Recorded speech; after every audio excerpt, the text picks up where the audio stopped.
Good morning बेटा। Welcome to social science class बेटा। आज हम आपका नया चैप्टर स्टार्ट करने जा रहे हैं। Chapter number 3, variation in shelters. पहले बेटा वेरिएशन का मतलब क्या होता है? परिवर्तन, मतलब जब हम बदलते रहते हैं।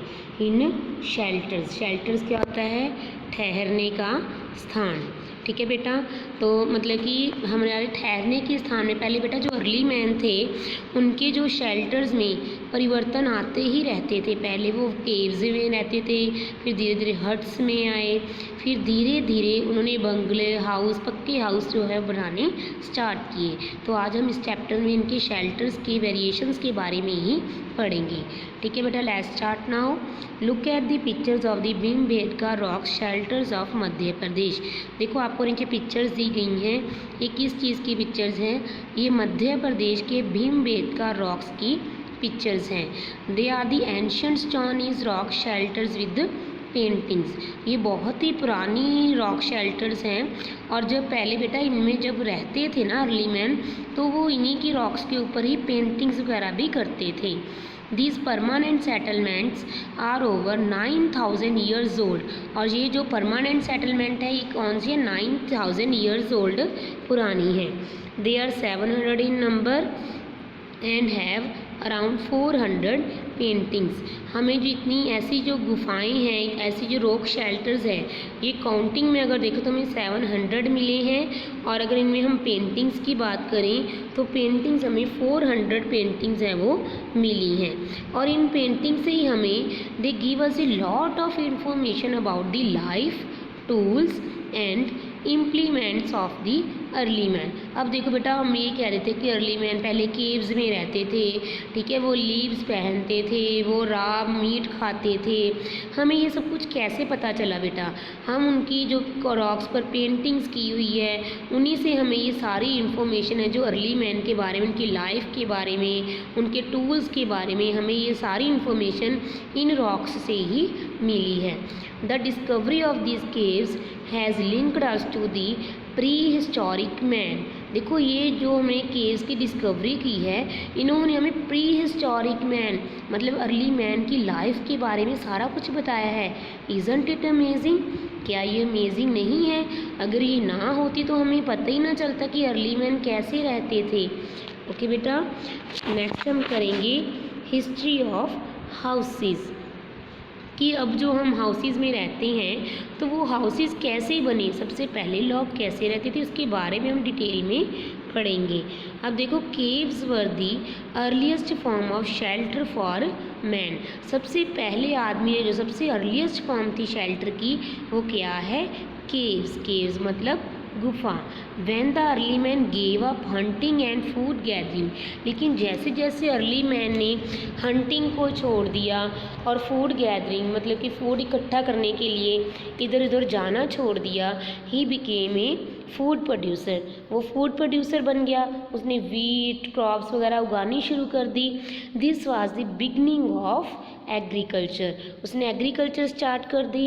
It brought a great change in his life. जब उसने एग्रीकल्चर स्टार्ट कर दी तो इससे उसकी लाइफ में बहुत ज़्यादा चेंज है वो आ गई। And the type of dwellings. Dwellings क्या होता है बेटा? उनके रहने की जगह, आवास, ग्रह, उसमें भी चेंजेस आ गई। Now he started living A settled life. अब उसको देखो फूड के लिए इधर उधर जाना नहीं पड़ता था, हंटिंग करने के लिए इधर उधर जाना नहीं पड़ता था, क्योंकि उसने अब एग्रीकल्चर स्टार्ट कर दी।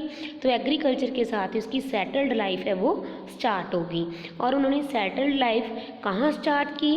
Close to the water bodies, rivers के पास, as he needed water for his crops and other domestic activities. उन्होंने रिवर के पास ही रहना क्यों शुरू किया? ताकि जब उनको पानी की ज़रूरत हो घर के कामों के लिए, डोमेस्टिक एक्टिविटीज़ मतलब घर के कामों के लिए, पानी पीना है, कपड़े तो वैसे ठीक है, बर्तन धोने, कुछ भी डोमेस्टिक एक्टिविटीज़ करनी है उसके लिए पानी की ज़रूरत पड़ती, तो रिवर पास में ही थी। क्रॉप्स को इरीगेट करना है तो भी रिवर पास में थी। He started building huts with branches. उन्होंने सबसे पहले हट बनानी शुरू की थी कि इससे ट्रीज़ की लीव्स और ब्रांचेस के साथ।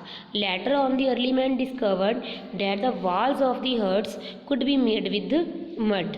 इसके बाद अर्ली मैन ने डिस्कवर किया कि जो हम वॉल्स हैं वो लीव्स की बनाते हैं, ब्रांचेस की बनाते हैं, वो मड की भी बनाई जा सकती है। ठीक है, उसने मड की बनानी स्टार्ट कर दी। आज भी these types of huts are still found in villages. आज भी आपको जो मड हाउस हैं, कच्चे हाउस हैं, वो विलेजेस में कहीं ना कहीं देखने को मिलेंगे। We have come a long way from the times when huts were the only type of shelter. अब देखो हम उस टाइम से तो बहुत दूर आ गए हैं जब लोगों के पास रहने के लिए सिर्फ हट्स ही होती थी, पक्के हाउस बंगलो वगैरह तो है ही नहीं थे। अब हैं, मतलब वो टाइम हम बहुत पीछे छोड़ आए हैं। Today we have different types, sizes and designs of houses in different parts of India. आज हमारे पास इंडिया के अलग अलग पार्ट्स में आपको डिफरेंट टाइप्स के हाउसेस, डिफरेंट साइज़ के हाउसेस, डिफरेंट डिज़ाइंस के हाउसेस वो देखने को मिलेंगे। This regional variation in houses arises from differences in landforms, climate, materials available. देखो अब जो डिफरेंट साइज़ है, मतलब डिफरेंट सब कलर है, ऐसे अलग अलग हाउसेस कैसे होते हैं। देखो बेटा, डिफरेंट हाउसेज एक तो वहाँ की लैंड फॉर्म के अकॉर्डिंग है। अगर लैंड फॉर्म प्लेन है तो हाउसेज लो बनेंगी, अगर लैंड फॉर्म ऊंची है जैसे हिल्स हैं वहाँ पर किसी और टाइप की हाउस बनेगी।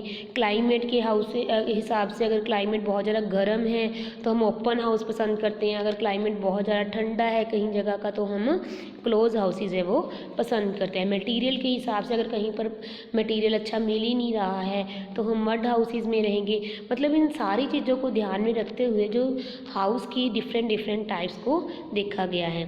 ठीक है, and of course money that one wants to spend on land and construction.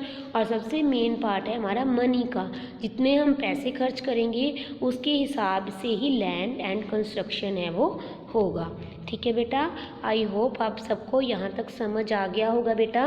ठीक है बेटा, और आपका इस मंडे मैं आपका लेसन नंबर 1 का पार्ट ई का भी टेस्ट लूँगी, आप उसकी तैयारी करना स्टार्ट कर देना। ठीक है बेटा, ओके बाय बेटा।